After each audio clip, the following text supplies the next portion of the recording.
We just got our first synopsis for Spider-Man Brand New Day. We cover that and so much more in today's video, so make sure you stick around.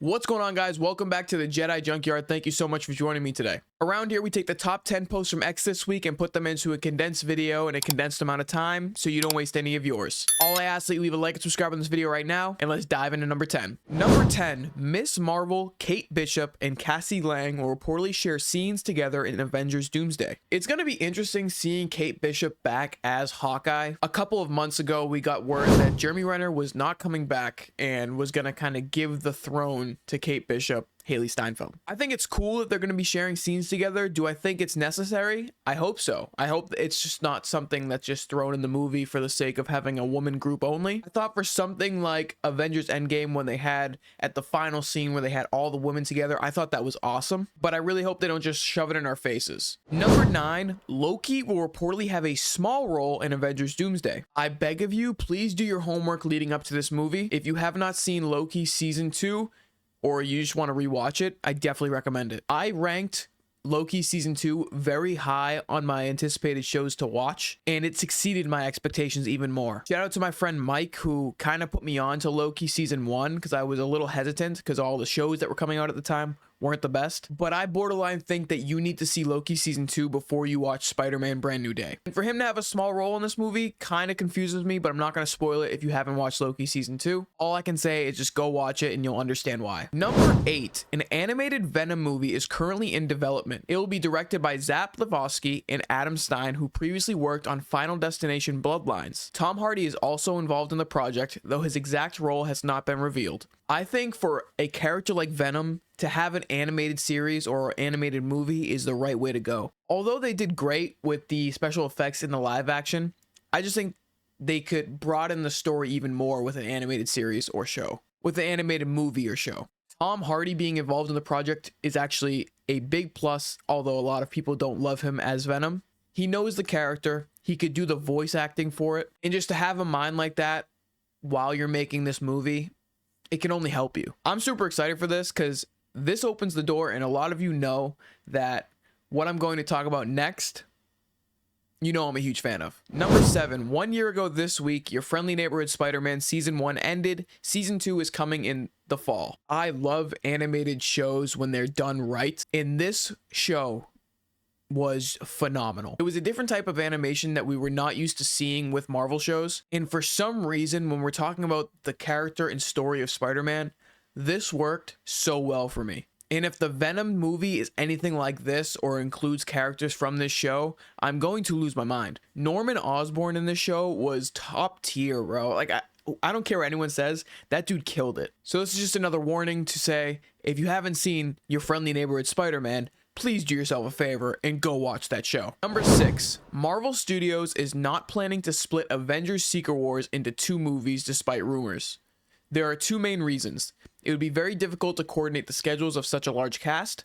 Bringing back Robert Downey Jr. would be extremely expensive due to his high salary. So initially, when we got the rumor a couple weeks ago that this movie could be split into 2 parts, I was kind of on board. But after rethinking it over and seeing what you guys had to say over on TikTok and YouTube Shorts, it doesn't really make sense. This Avengers trilogy is supposed to be a new trilogy. You have a 2-part movie. It doesn't really work. The only thing I'm scared of is how are they going to fit in so many characters that we don't know that are mainstream in a condensed amount of time to where the casual fan can wrap their head around it. To the first point, it would be very difficult to coordinate the schedules of such a large cast. I think that's true, but I think a lot of the stuff now is, you know, they were filming Avengers Doomsday while Spider-Man Brand New Day was being filmed, and they could do that with the next 2 Marvel movies that come out the following year and the following year after that. Bringing back Robert Downey Jr. would be extremely expensive due to his high salary. Yeah, for this movie, for Avengers Doomsday, he's getting paid upwards of almost $100 million. Then again, these are going to be billion-dollar movies, but I think they're scared that if they split Avengers Secret Wars into 2 parts, it's going to be half of what the initial salary should be. I like the way they did the Avengers saga where they had 4 movies. You know, they could do that too. You know, they had Avengers and then they have Age of Ultron, then they had Infinity War and then Endgame.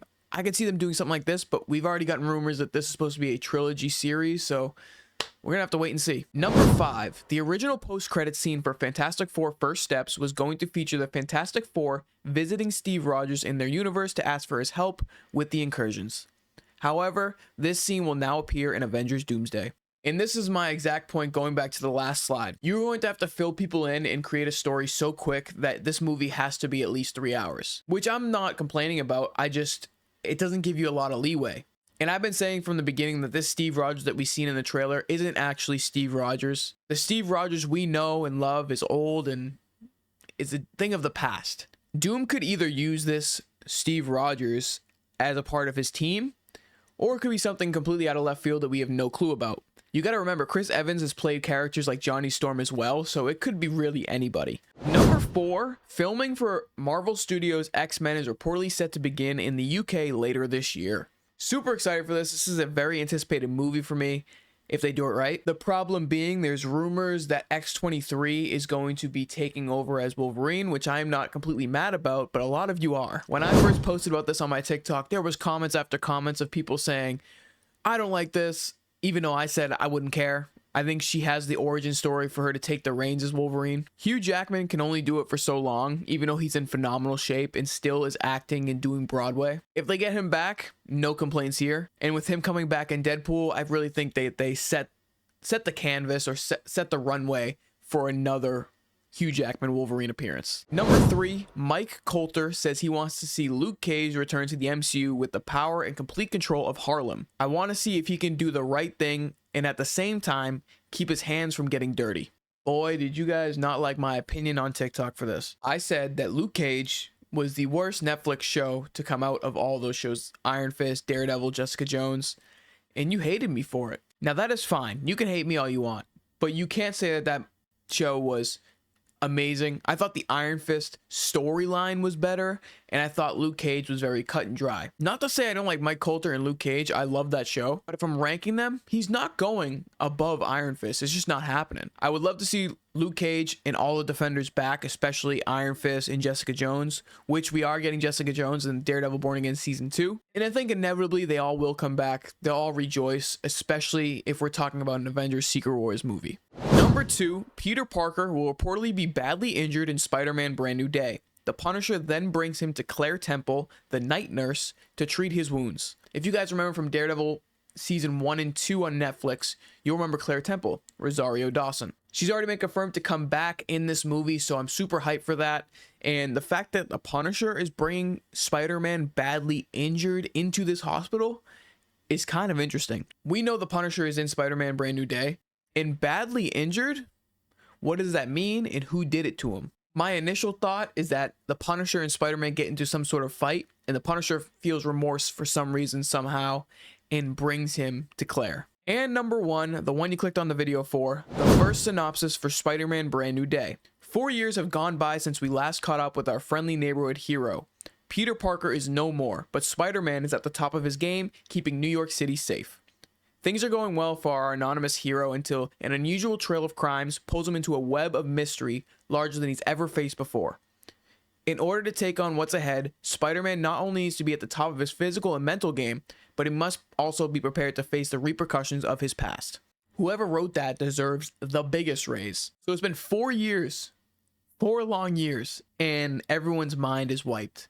He's living a lonely life, a lonely world, and I hope we get a little bit picture of that in the movie, which I think we will. Last sentence there. Spider-Man not only needs to be at the top of his physical and mental game, but he also must be prepared to face the repercussions of his past. I'm thinking it has something to do with the incursions, and I think there's going to be a lot of hints at Doctor Doom, because you got to remember this movie comes out in June or July, and that's only half of the year until Avengers Doomsday. I can't believe that's coming out this year. I'm going to go insane. So it also says Peter Parker is no more, so that means he must just be away, and the only time he ever goes out in public is as Spider-Man, which is very, very sad. I have a feeling we're going to be getting a very depressed Peter Parker, and I don't really know what lies ahead of him. We already know that Mr. Negative might be a possible enemy. Scorpion could be in there. Tombstone could be in there. There's so many different things that could happen. And if they're talking 10 villains, Who knows? But that's all I have for you guys this week. I hope you enjoyed the video. Make sure you leave a like and subscribe, and I hope you grab something on the way out. I'll talk to you guys next week. Have a great week ahead. Peace.